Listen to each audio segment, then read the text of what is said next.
Hi, I'm Kirk Jowers, and welcome to the April 6th episode of the dōTERRA COVID-19 series with Dr. Russell Osgathorpe, MD. Let's look at today's graphic from the World Health Organization. There are now 1,174,866 confirmed cases and 64,541 deaths. Yep, numbers have shot up over the weekend for sure. The update for today and this weekend is that COVID-19 has now sickened more than 1 million people worldwide.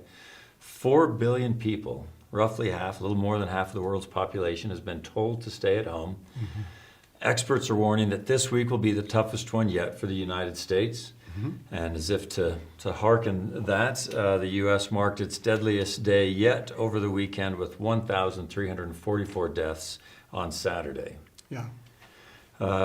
Another very troubling development is that COVID-19 has reached a massive slum outside of Mumbai, which puts India at risk of being the next hotspot with many more challenges in containing it. The reason why that's so concerning is just the density of the population. It's one of the reasons why New York is such a concern. It's one of the densest populations in the United States. Any place where people are stacked up on top of one another is going to be fertile ground for transmission of a respiratory virus.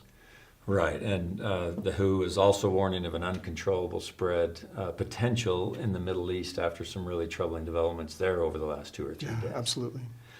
The Centers for Disease Control and Prevention advised all Americans, even people who appear to be healthy, to cover their face with a mask or scarf before they leave home, and that is today's focus.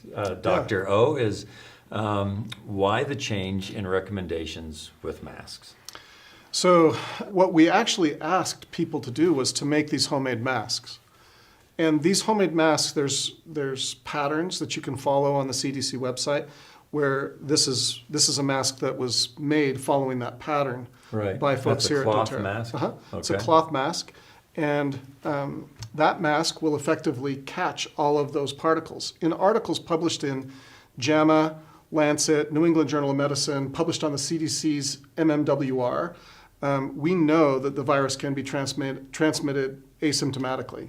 And so when we learned that, this recommendation was made. And that's why the recommendations changed around masks. And so we're not saying that this is not the masks that we would use in a hospital. Right. But these are masks But that's the point, is that we aren't going to steal from that. We're not going to be part of the problem. Right. We make our own, and so we're part of the solution. Exactly. We'll be part of the solution. And these actually do work at catching virus particles that you would spread by speaking, breathing, talking, interacting with people at close range. Now that everyone is going to wear masks in public, obviously not necessarily when you're at home or when you're... Correct. But what are some risks now that the general population begins to wear these cloth masks or any masks, bandanas, scarves? I actually like to think about it of risks that we mitigate. So there will be risks that the R naught of the disease will be decreased. And we've learned that in countries that have worn masks extensively, that their R naught, their flattening of the curve, occurred quicker. So masks are effective at doing that. But there are some unintended risks of masks. And I want to be clear with everyone who's listening.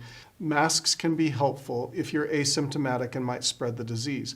They do not, the mask does not replace the recommendations that have already been made by the CDC on social distancing. Thank you for being with us, and thanks for watching.